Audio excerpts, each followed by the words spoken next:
Твоят успех започва тук. Здравейте и добре дошли в пътят към успеха.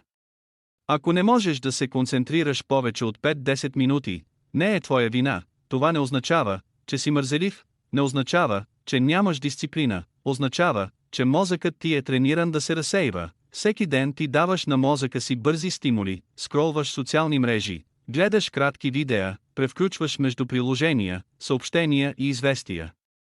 И без дори да го осъзнаваш, ти учиш мозъка си на едно нещо. Да търси постоянно нов стимул, свикваш с бързото, свикваш с лесното, свикваш с това всичко да ти е интересно само за секунди, и после, когато седнеш да направиш нещо важно, да учиш, да работиш, да се развиваш, изведнъж всичко ти се струва скучно, умът ти започва да бяга, мислите ти скачат от едно нещо на друго, търсиш нещо по-интересно, и преди да се усетиш, вече си хванал телефона. Само за малко, но това малко става 10 минути, после 30, после цял час, и денят минава, а ти отново не си направил това, което е важно за теб. Истината е, че ти не губиш фокуса си случайно, ти си го тренирал да изчезва. Всеки ден, малко по малко, но тук идва най-важното, мозъкът ти не е фиксиран, той се адаптира към това, което му даваш. Ако го тренираш да се разсейва, ще се разсейва. Ако го тренираш да се фокусира, ще се фокусира. Това означава, че можеш да го промениш, можеш да се върнеш обратно към дълбокия фокус, към състоянието, в което работиш без разсейване, към състоянието, в което времето изчезва и резултатите идват. Но това няма да стане с мотивация, ще стане с система, с правилните навици, с правилната среда. И с разбиране как работи мозъкът ти. В това видео ще ти покажа как да препрограмираш мозъка си за дълбок фокус и концентрация, стъпка по стъпка, и ако го приложиш, ще видиш разлика много по-бързо, отколкото очакваш.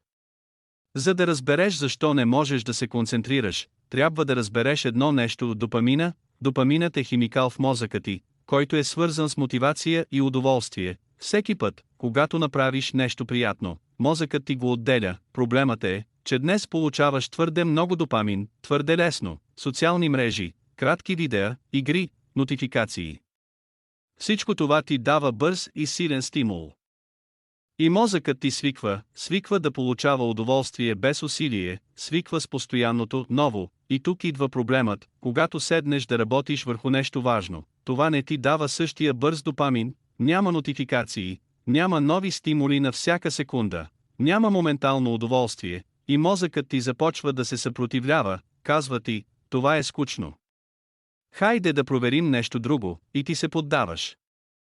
Това не е липса на дисциплина, това е пристрастен мозък към бърз допамин. Представи си го така, ако ядеш сладко по цял ден, плодовете ще ти се струват безвкусни. По същия начин, ако постоянно консумираш бърз допамин, дълбокият фокус ще ти се струва труден и скучен. Но има и добра новина, мозъкът ти може да се рестартира, може да свикне отново с побавни, но по-стойностни стимули. Може отново да намира удовлетворение в дълбоката работа, и когато това се случи, фокусът започва да идва много по-лесно, не защото се насилваш, а защото мозъкът ти вече работи в твоя полза. Ако искаш да върнеш фокуса си, първата стъпка не е да се насилваш да работиш повече, първата стъпка е да премахнеш това, което те разсейва. Не можеш да очакваш дълбок фокус, ако около теб има постоянен шум. Затова започваме с нещо просто, но изключително мощно, контрол върху допамина. Това не означава да спреш всичко, означава да намалиш излишното. Започни с телефона, изключи ненужните нотификации.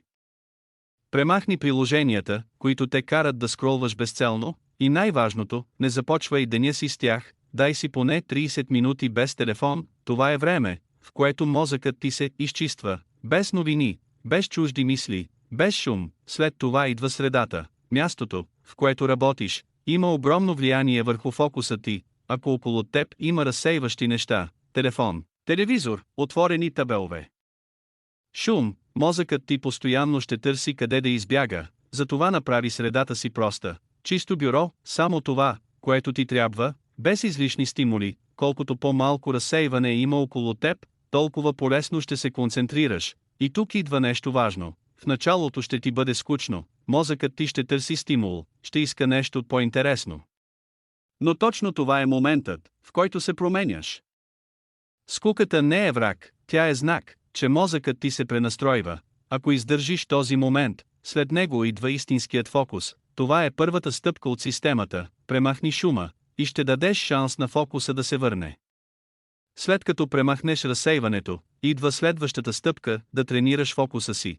Много хора мислят, че фокусът просто трябва да се появи, но истината е, че фокусът се тренира, точно като мускул, и ако никога не го тренираш, той остава слаб. Затова започваме с нещо просто. Не се опитвай да работиш 3 или 4 часа от първия ден, това е грешка, започни малко. 20 минути фокус.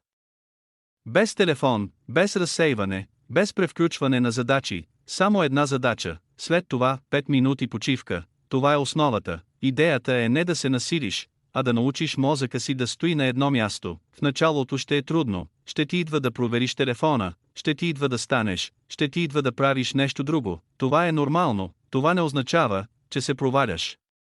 Означава, че тренираш нов навик. И всяка минута, в която оставаш фокусиран, ти пренаписваш начина, по който работи мозъкът ти. След няколко дни ще започнеш да усещаш разлика. 25 минути ще станат по-лесни, после 30, после 40, и така постепенно изграждаш способността за дълбока работа. Но има още нещо важно. Не е само времето.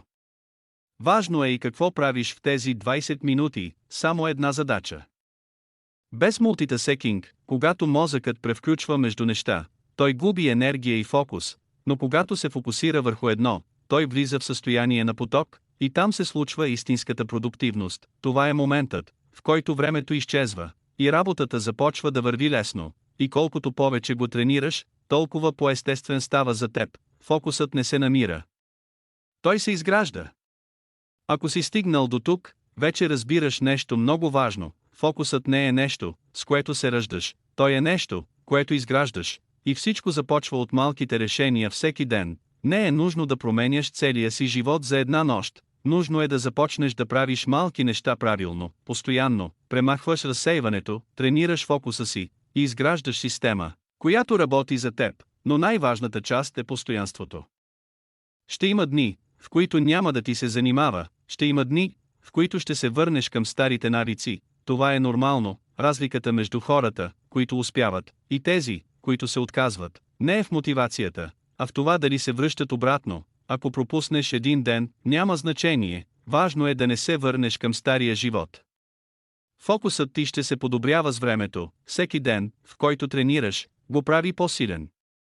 И един ден ще забележиш нещо интересно, ще можеш да се концентрираш по-дълго без усилие, ще работиш по-спокойно и ще постигаш повече за по-малко време. Това е силата на дълбокия фокус. И в свят, който постоянно се опитва да ти открадне вниманието, това е една от най-ценните умения, които можеш да развиеш. Ако това видео ти е било полезно, абонирай се за канала и натисни камбанката.